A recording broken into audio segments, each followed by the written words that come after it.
Great. It's what day of the week is it? Anyway, Yeah. it's 7:30 in the morning. We have just left Milford Haven, which you may be able to see back there. Might be able to see the refinery towers, and I think that's called St Agnes Head, isn't it? The point by the entrance there. Oh, I think it's Sunday. It's Sunday. We think it's Sunday. We have spent the last day basically behind that patch of land over there, slightly to the right of the entrance, in a place called Angle Bay. A thoroughly pleasant little place, very peculiar place, right next to the gas refinery. Yeah, so not where you would expect to be a nice sleepy little country village, but that's exactly what we found, isn't it? With some thoroughly friendly people in it, who have really helped us out over the last few hours. We had a little problem when anchor number 2 gave up early in the morning, just as someone who bore all the really 100% resemblance to Uncle Albert was walking past. He stopped and had a chat with us. Turned out he was the local squire. Yes, we have a local squire here. It was the local squire's boatman, and he's basically given us a new anchor, and it's over there in the blue bag, about with the nuts on it that are about to be washed away. So I'm going to go and get them while I'm talking to you.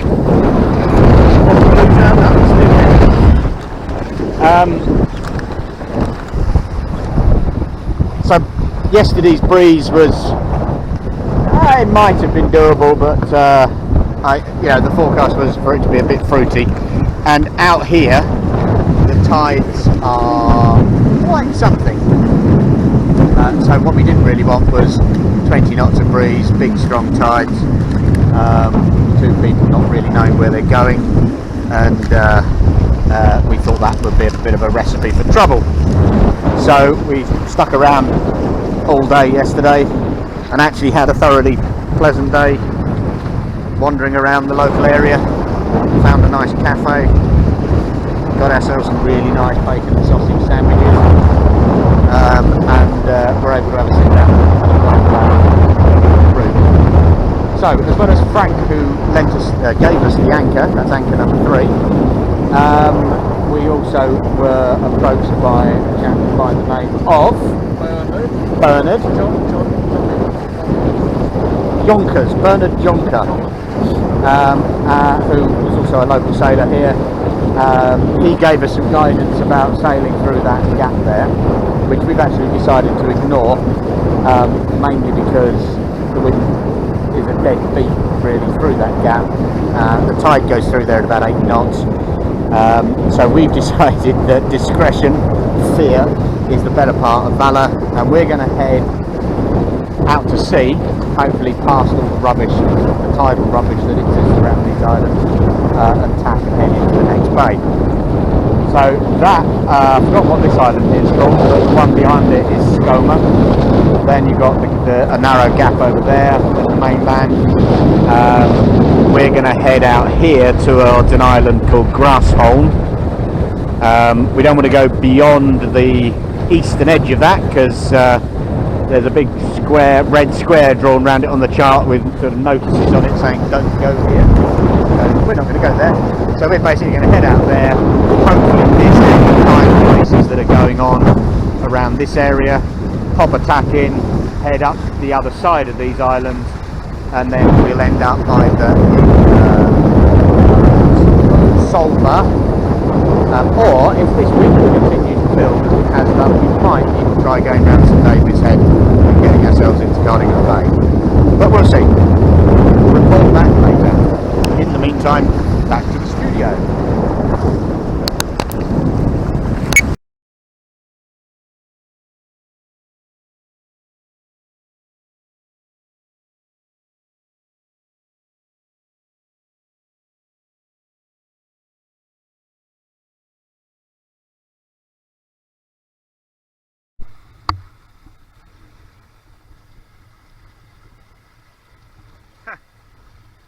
Seal behind us.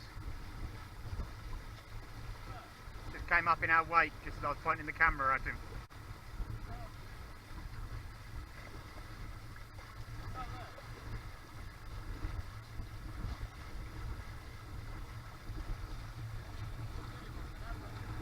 Well, maybe.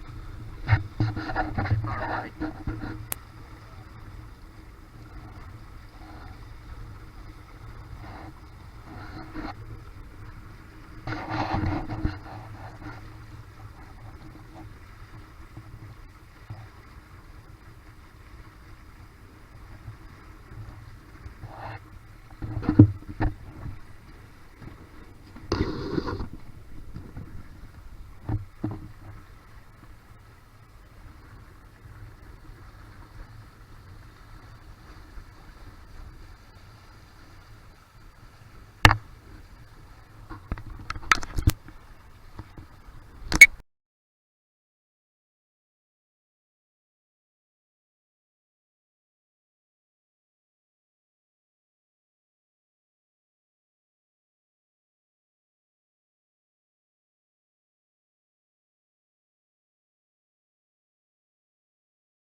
Okay, here is a tour of our little home, and our little home consists of a bog standard Tornado dinghy with some modifications.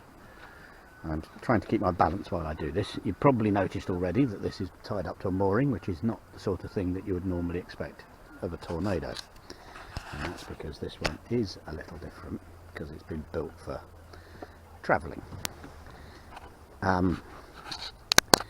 Starting from the front, so it's the older type. It's a red white boat.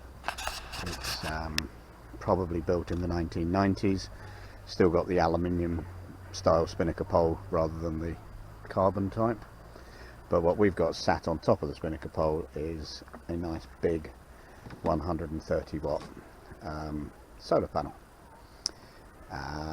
Solar panels mounted on a carbon fibre and foam base, which we've basically rather crudely I think, tied down to the spinnaker pole at the front and bolted onto the jib track fittings further back in the boat, as you can see down here.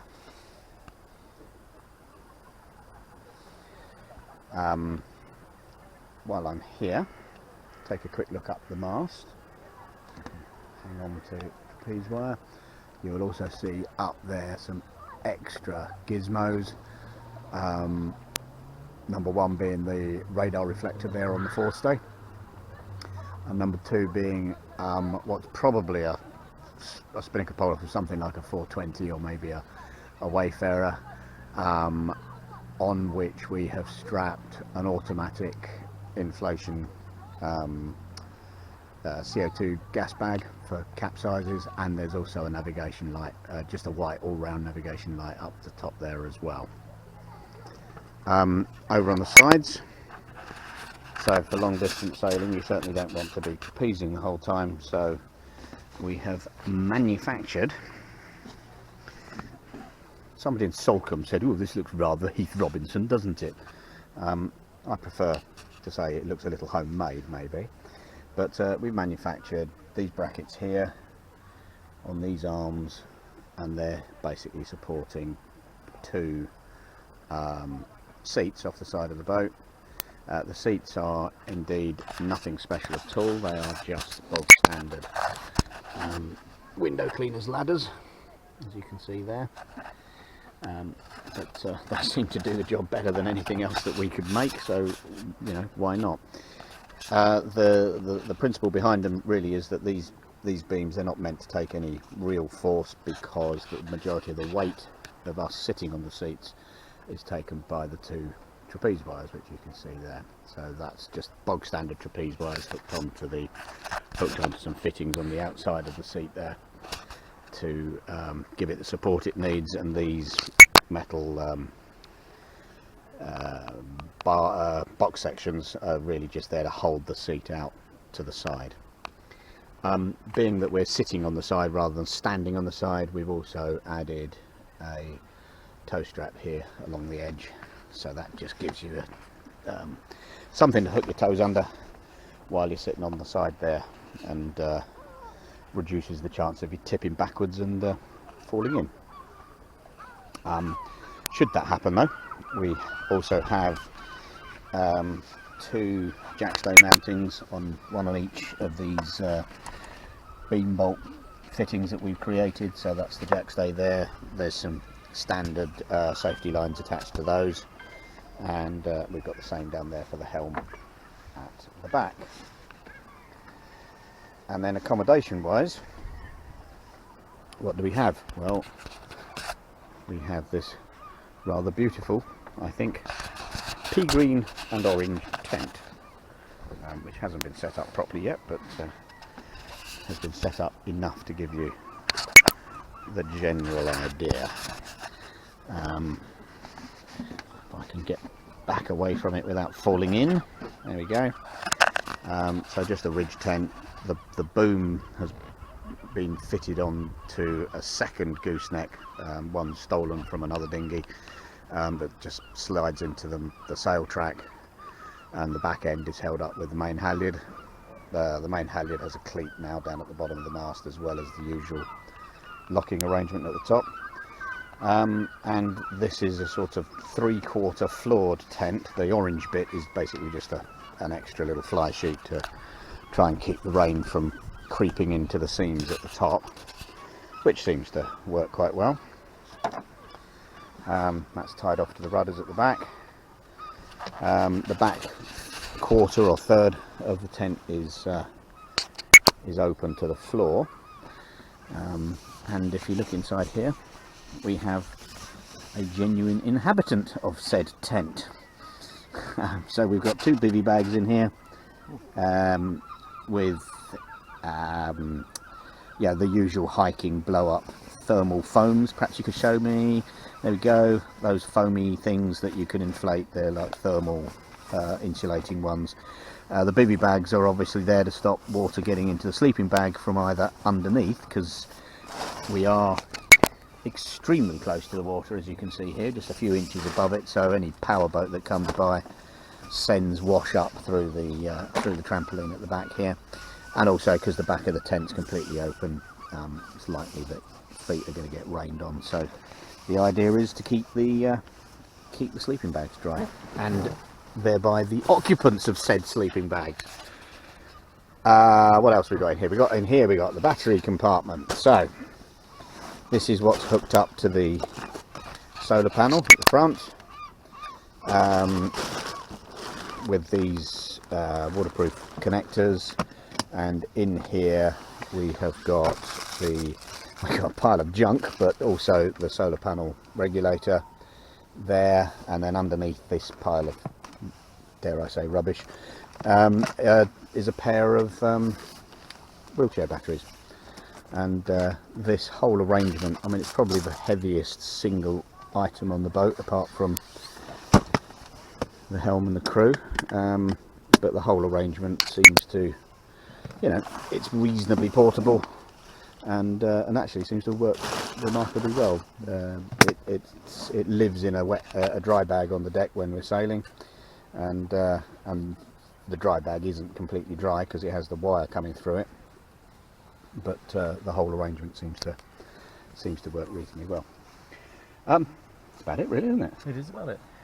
There we go.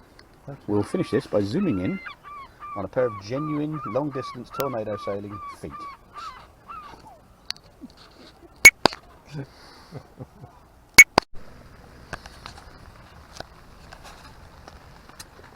So, our second full day at Fishguard.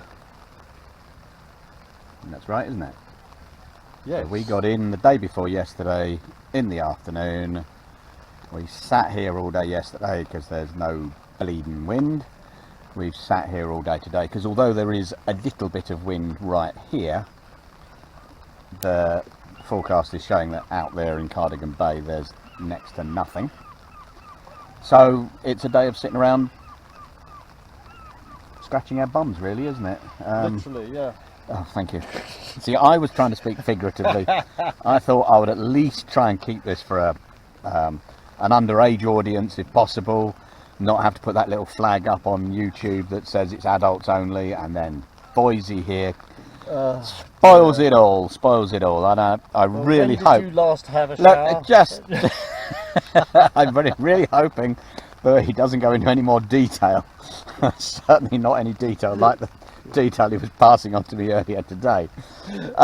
So what are we doing here? We're looking at, we're just planning and hoping that the weather will improve tomorrow. So at the moment it does look as though we have a window of opportunity to go to Anglesey or Pwllheli or somewhere in that general top left hand corner of Wales tomorrow. So it's a bit breezy, but it looks within our capabilities, and if we get away early enough we should be able to kind of get across on decent wind and keep ourselves ahead of the slightly stronger stuff. It never gets redonkulously windy, at least not until tomorrow night, so we should have got ourselves somewhere perfectly safe by then.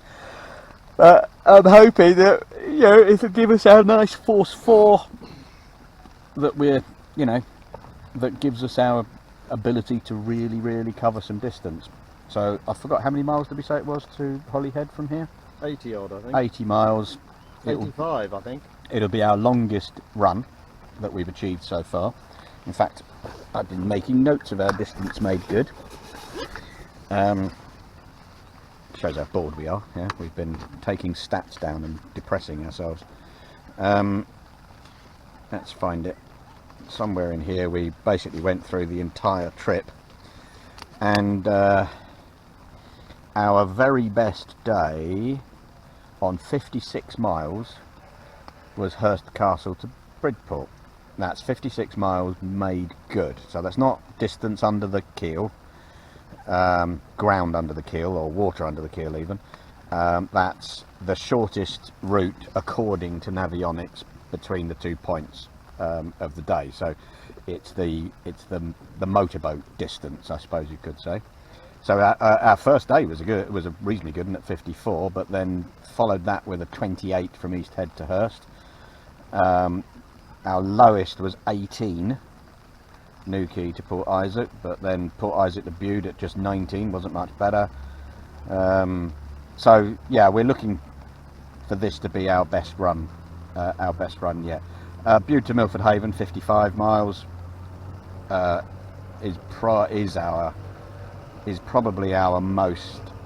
one that most matches what we thought would be doable, and certainly the first half of the Hurst to Bridport one was kind of what we were expecting for the trip. So we'll see, we will see. But one thing's for sure, we can't stay here. It's with the wind gradually creeping round towards the north over the next couple of days, this anchorage is going to get really uncomfortable, particularly in a boat that's got its arse as close to the water as this one has. What else can we say? Well, there we go. This is what's going on outside. Rain, glorious rain. Bit of rain. That seems to just be a shower. That's the local kayaking school going past there. They seem to bring a van down every day and take a group of people out to the point, and then if you can see it, you probably can't with this camera, there's a bunch of kids jumping off the jetty and having a whale of a time at it. Yeah, that's it. Here we are, sunny Fishguard, hoping to get ashore at low water to be able to sprint up to the shops that are up there on the hill and just get some provisions in for tomorrow, and then an early night and an early rise, and hopefully an early departure tomorrow morning. Do you have anything to add? No, that was very clear. Good. There we go. Yes. Back to the studio.